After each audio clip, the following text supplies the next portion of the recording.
So dear students, in my previous class I discussed with you about the hybridization and I discussed with you about sp3, sp2 and sp hybridization. Today I discussed with you about the hybridization of complex compound.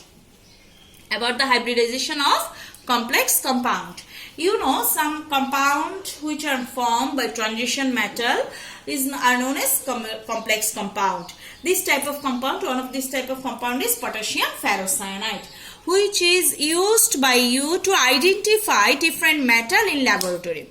So in this complex compound, you have seen that the transition metal that is present in this complex compound is iron.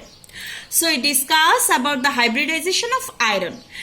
Now come to the electronic configuration of iron. You know the electronic configuration of iron is 1s2, 2s2, 2p6, 3s2, 3p6, 3d6, 4s2, as the atomic number of iron is 26. But when it releases 2 electrons from 4s orbital, then it forms Fe2 plus or ferrous ion. That time the electronic configuration is like that: 3s2, 3p6, 3d6 and 4s0. It is 4s0. So, according to Hund's rule, if we draw the electronic configuration for third shell, we have seen that the electronic configuration is like that. But to form complex compound, its 3d orbital is rearranged. You have seen that in 3d orbital, iron used 3d shell, iron used is 5 orbitals. But when it rearrange, then you have seen that 3 orbitals occupied by electrons and rest of the 2 orbital remains free. If I told it in this way, 2 orbital remains free. So this free orbital, in this free orbital, iron accepts 1 pair electron from cyanide ion and form coordinate bond. So when it accepts 2 electron, then its position is like this. So you have seen in this compound, you have seen 6 cyanides are present. That means iron has to require 6 vacant orbital to form 6 coordinate bond. You know, in complex compound, to form complex compound, transition metal use 4s and 4p orbital, because the energy difference of 3d and 4s orbital is negligible and 3d and 4p orbital are equal. That's why by using 4s and 4p orbital, transition metal form complex compound. So here 6 cyanide ion are present.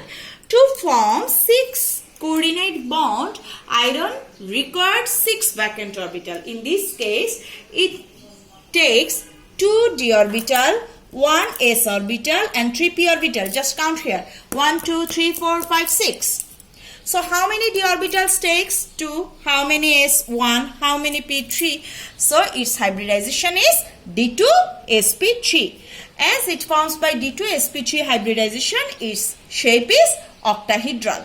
Now I discuss with you about the hybridization of another compound. Now I give you another example of complex compound, that is nickel tetracarbonate. It is one of the exceptional compound because we have seen that there is no charge present in nickel, as this is carbon monoxide and it has no charge. As it is a compound, it is 0. So nickel has also no charge.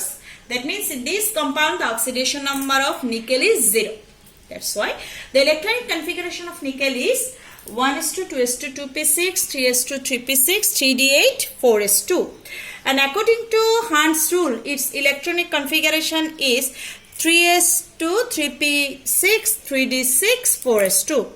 Now, to form coordinate bond with CO, its 3d orbital is rearranged. And you have seen that these 2 electrons shifted to 3d orbital and make it vacant. Just look at here. These 2 electrons shifted to 3d and make 4s vacant.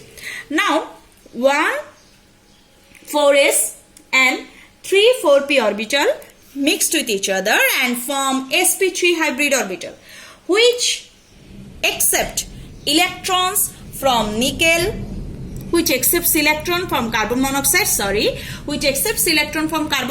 to form coordinate bond with nickel.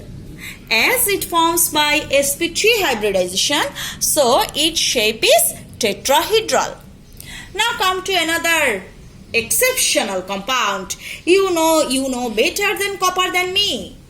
Copper is one of the exceptional atom and it forms exceptional compound in its characteristics is like exceptional. So come to the copper tetramine sulfate.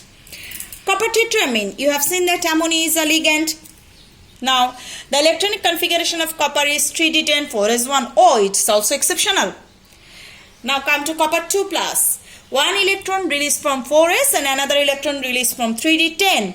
So its electronic configuration is 3d9. Now come to the electronic configuration. You have seen that one unpaired electron is present in copper in 3d orbital. To form coordinate bond with ammonia, copper shifted this 3d electron to 4p. You have seen that here it is vacant because this electron is shifted to 4p. Now, how many ammonia is present here? You have seen it is 4 ammonia. So, there will be needed 4 vacant orbital.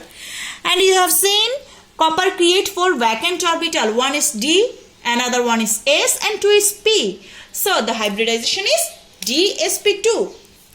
Only for this hybridization, its shape is square planar. I think by this hybridization of complex compound, you can remind the hybridization of every compound. Now, if you have any question about hybridization of any compound, then just text me. I will give you the explanation, the discussion of Fazan's rule in my next class.